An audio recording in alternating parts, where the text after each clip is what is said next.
Alright, so we are back in my kitchen because it's the only place that's got good lighting in my house when it's dark. But anyway, today I'm going to take you through everything L-sit related, a brilliant static skill that's going to really start to progress you into much harder things in calisthenics. So the first thing to get out of the way is, what do you want to be able to do before you attempt the L-sit? I would personally recommend 12 clean dips. Be relatively flexible, so you can touch your toes, and you want to be able to do a 10-second hollow body hold, and I would also say 12 knee raises. It's not absolutely essential that you learn these things, but again, if you do, then it will make the whole process way easier and you'll be able to have a lot more fun with the skill. So there's 3 ways to do an L-sit, or you've got 3 options. The first, which is the easiest and if available to you, should definitely try, is on the P-bars or parallettes. Now, the reason why this is the easiest is because it doesn't require as much balance or wrist durability and strength as the other. If you don't have parallettes available to you or P-bars at your local park, then perhaps you have a pull-up bar. So you can also do an L-sit just from hanging from the bar. Obviously, this requires you to be a little bit more balanced. It's not going to be as easy, but it is easier than the third option. The third option, if you have nothing at all, is purely just on the floor. So you're pushing yourself up with your hands and your legs will be out straight to create the L-sit. So I'm going to continue the tutorial assuming that we have got P-bars or parallettes, and just slowly take you through a step-by-step process on getting this trick. Firstly, let's get in a good position.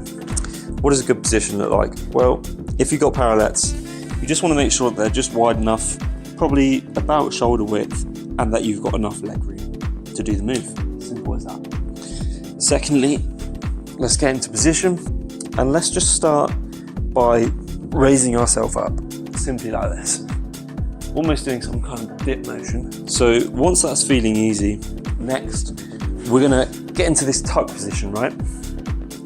So instead of doing our reps like this, we're gonna do our reps like this. Then we're gonna come up and then come down.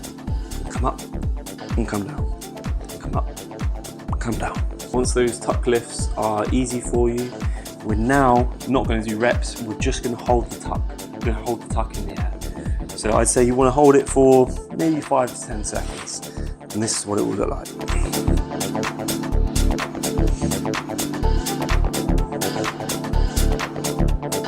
So once you're done with the tuck hold, naturally we're going to progress now to a single leg. So we're going to do exactly the same as what we just did, but just put one leg out, getting closer to that full move.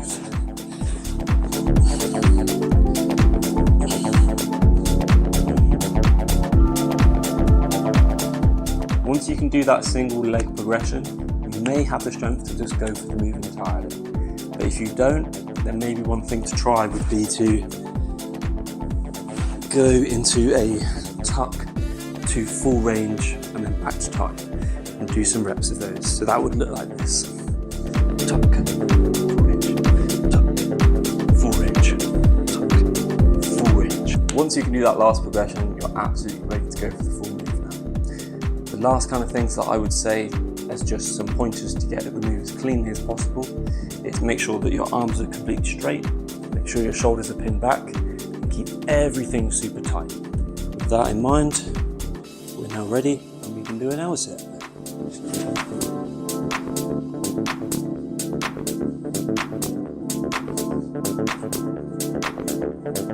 And when you've got your L-sit, that's just the beginning. It's just the beginning of these kind of moves and your next level into calisthenics. So where to go from there? What to try from there?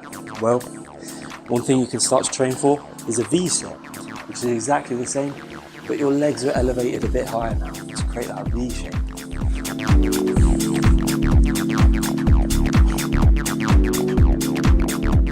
But also you want to throw it into combinations.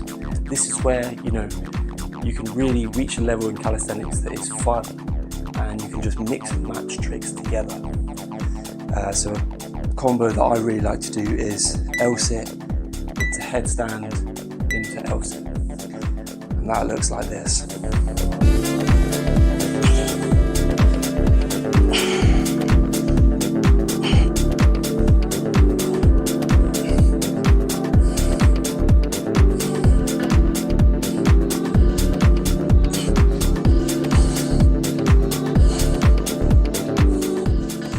That is it.